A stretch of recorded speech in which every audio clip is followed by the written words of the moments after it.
طبعا يا شيخ ذهبت إلى الأطباء، أنت تعرف يعني عندنا طب متطور في تونس، لم يجدوا لي حل. يعني ظليت 8 سنين لا أتحرك، لا أحرك لا يدي ولا رجلي ولا معاقة. طبعا عافني كل الناس إلا الوالدة، ربي يبارك لي في عمرها يا رب. يا شيخ يأست، وصلت إلى مرحلة اليأس وقررت الانتحار، لأني يعني حياتي كنت وقتها، وأعوذ بالله من الشيطان الرجيم، أرى أني زائدة على المجتمع. في ليلة يا شيخ نمت وأنا أحلف بالله أني لا أعرف حتى اسم الحسين نفسه، لا أعرفه ولا أعرف أي شيء عن آل البيت.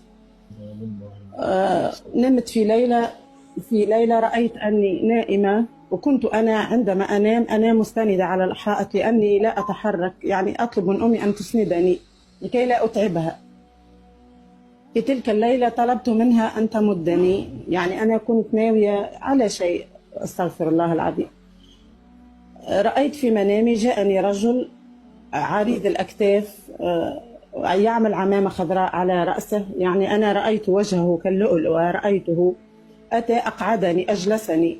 عندما أجلسني قلت في نفسي يا ربي، حتى يعني أنا لا أستطيع أن أدافع عن نفسي، من هذا؟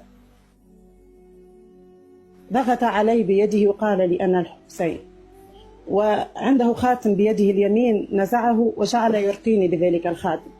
كان يقرأ علي، يعني قرأ علي آية النور مرة، وآية في سورة البقرة 3 مرات، التي هي أو كالذي مر على قرية وهي خاوية على عروشها قال أن يحيي هذه الله بعد موتها فأماته الله 100 عام ثم بعثه، إلى آخر الآية. يقرأ الله. علي آية النور مرة وهذه الآية 3 مرات، الله. ثم تركني يا شيخ. والله العظيم أنا أعيش معجزة في حياتي أريد أن يشاركني فيها كل الشيعة. الله. ثم أفقت يا شيخ، عندما أفقت الصبح وجدت أني أحرك أطرافي، أحركهم يا شيخ. أنا عندما ظليت 8 سنوات لا أتحرك أصبحت جلد على العظم، تصور هيكل عظمي. عندما قمت الصبح وجدت أحرك أطرافي، ناديت إلى أمي قلت لها يا أمي تعالي. يعني نحن لا نعرف من هو الحسين، حسبنا أنه ملاك من الله أتى لي ليشفيني، وظليت أرقي نفسي بتلك الآيات. وطبعا أنا كنت منعزلة عن المجتمع، يعني لا أعرف أي أحد ولا عندي تليفون ولا أي شيء، لأني لا كنت يدي لا أحركها.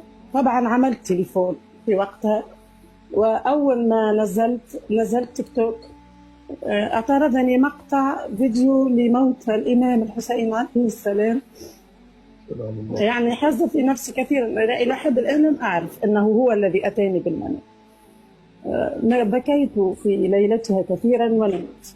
عندما نمت يا شيخ وكانت أيام الأربعينية، رأيت نفسي أني في مسجد كبير جدا. طبعا أنا يا شيخ لما شفيت ظلت يدي اليمين لا أحركها مثل باقي جسدي.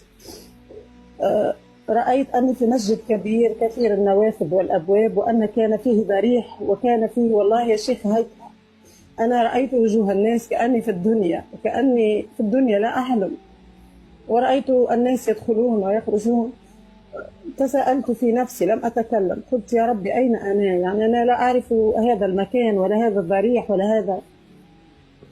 كانت هناك سلالم وسط الجامع، نزلت لي امرأة تلبس حجاب شرعي أبيض، كانت نحيلة وصغيرة في العمر، تقلب يدها اليسار على صدرها يا شيخ كأنها تمسك شيئا يؤلمها. أو أتتني وقالت لي يا فلانة. نعم يا شيخ صدقني، نادتني باسمي، هل أتيت؟ أنا كنت أنتظرك.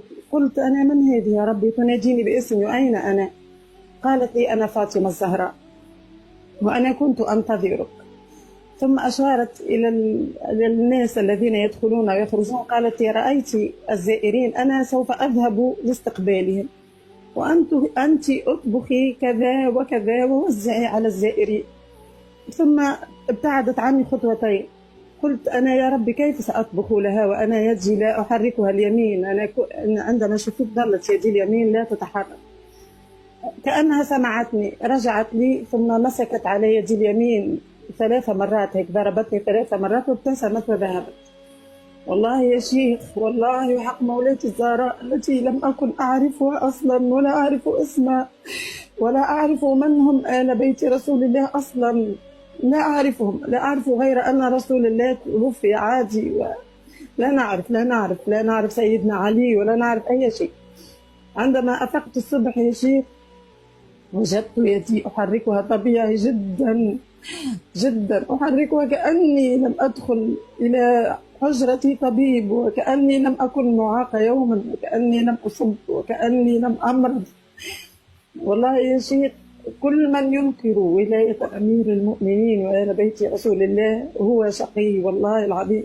وهذه شهادة من سنية، أنا كنت سنية والحمد لله، أنعم الله علي بهذا الكرم والحب الكبير الذي لا أعرف كيف أشارككم إياه. وسامحني يا شيخ، شكرا لكم أن أعطيتوني هذه الفرصة لكي الله أشهد يحفظك. هذه الشهادة هي في عنقي إلى يوم الأمر. الله يحفظك. هذا بث أخوك، هذا البث بث أخوك.